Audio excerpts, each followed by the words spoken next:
नमस्कार, आप देख रहे हैं न्यूज फाउंडेशन और मैं हूं सांत्वना आपके साथ। बिहार की सियासत में ऐसा कौन सा खेल होने वाला है जिसके बाद सारे पत्ते बिखर जाएंगे? सवाल कई तरह के बिहार की सियासी गलियारों में इन दिनों मंडराते हुए नजर आ रहे हैं, जहां ऐसा भी कहा जा रहा है कि जदयू के सांसद बीजेपी के संपर्क में हैं और लगातार उनकी बातचीत हो रही है। ऐसे में क्या बिहार की राजनीति में भी महाराष्ट्र जैसा खेल बीजेपी करने जा रही है? बिहार एक ऐसा राज्य है जो देश की राजनीति को पलटने का दम रखता है। बिहार की राजनीति का रुख अगर बदलता है तो देश की राजनीति तितर बितर हो जाती है। लेकिन बीजेपी के सत्ता के बाहर होने के बाद वो बौखलाई हुई है और अगर अगला कदम बीजेपी ने जदयू के खिलाफ लिया तो क्या नीतीश कुमार कहीं के नहीं रह जाएंगे? कई तरह के सवाल उठ रहे हैं। महागठबंधन के भीतर खाने के घमासान की चर्चा भी किसी से छिपी हुई नहीं है। ऐसे में खरमास खत्म हो चुका है। एक नया समीकरण बनने की तैयारी बिहार में की जा रही है और आने वाले दिनों में क्या महागठबंधन टूट जाएगा या फिर नीतीश कुमार बिहार की सियासत से बाहर हो जाएंगे? जो मुख्यमंत्री के पद पर पिछले 18 सालों से काबिज हैं, जिन्होंने बिना कोई चुनाव लड़े बिहार का उद्धार किया है, ऐसा जदयू का कहना है, वो नीतीश कुमार क्या अब बीजेपी के चाल में फंस जाएंगे? ये कुछ ऐसे सवाल हैं जिसका जवाब फिलहाल किसी के पास नहीं है। बावजूद इसके सवाल ये है कि आखिर ये सवाल बिहार के सियासी गलियारों में तैरने कैसे लगा? इन सभी सवालों के जवाब है बीजेपी सांसद प्रदीप सिंह। अररिया सांसद ने दावा किया है कि बिहार में बहुत जल्द महाराष्ट्र वाला खेल हो जाएगा। दरअसल बिहार की सियासत में इन दिनों कुछ भी ठीक नहीं है, खासकर महागठबंधन में। महागठबंधन की दो बड़ी पार्टियां आमने सामने हैं। आरजेडी और जदयू के बीच टकरार है।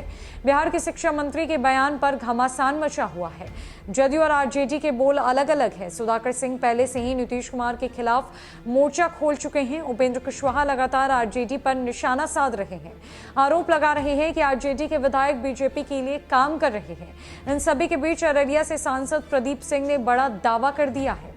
अररिया से बीजेपी सांसद प्रदीप सिंह ने दावा किया है कि जदयू के सभी विधायक और सांसद बीजेपी के संपर्क में हैं। बीजेपी सांसद ने कहा है कि नीतीश कुमार को छोड़कर बीजेपी के द्वार सभी के लिए खुल चुके हैं। उन्होंने दावा किया है कि बहुत जल्द बिहार में महाराष्ट्र जैसे हालात हो जाएंगे। वही खेला होगा जो कुछ दिनों पहले महाराष्ट्र में हुआ था। अररिया सांसद ने आगे दावा किया है कि नीतीश कुमार के अलावा जदयू के सभी नेता बीजेपी के साथ आने को तैयार हैं। प्रदीप सिंह ने कहा है कि अंदरूनी बात बता रहे हैं, इसे राजनीतिक बयानबाजी ना समझे, पूरे भरोसे के साथ कह रहा हूं।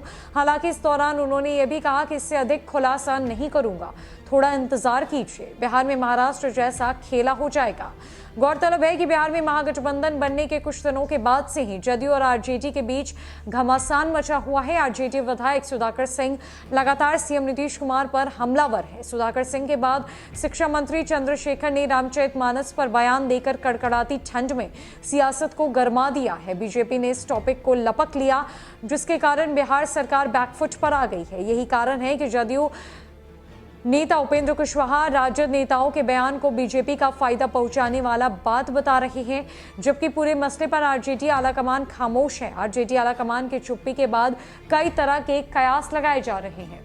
जहां एक तरफ बिहार की महागठबंधन सरकार आमने सामने है, बिहार में शामिल महागठबंधन सरकार के अंतर्गत दो बड़ी पार्टियां एक दूसरे पर बयानबाजी करते हुए नजर आ रही है, तो वहीं इसके आलाकमान और शीर्ष नेतृत्व पूरी तरीके से शांत है। जहां एक तरफ मुख्यमंत्री नीतीश कुमार ने चुप्पी साध रखी है, तो वहीं दूसरी तरफ तेजस्वी यादव भी कुछ भी बोलने से कतरा रहे हैं और इसका फायदा सीधा सीधी बीजेपी को पहुंच रहा है। जहां बीजेपी इस बात का दावा कर रही है कि अब बिहार में महाराष्ट्र जैसा खेला होगा और जल्द ही जदयू पार्टी पूरी तरीके से टूट जाएगी और जदयू के सभी विधायक और नेता बीजेपी में शामिल हो जाएंगे।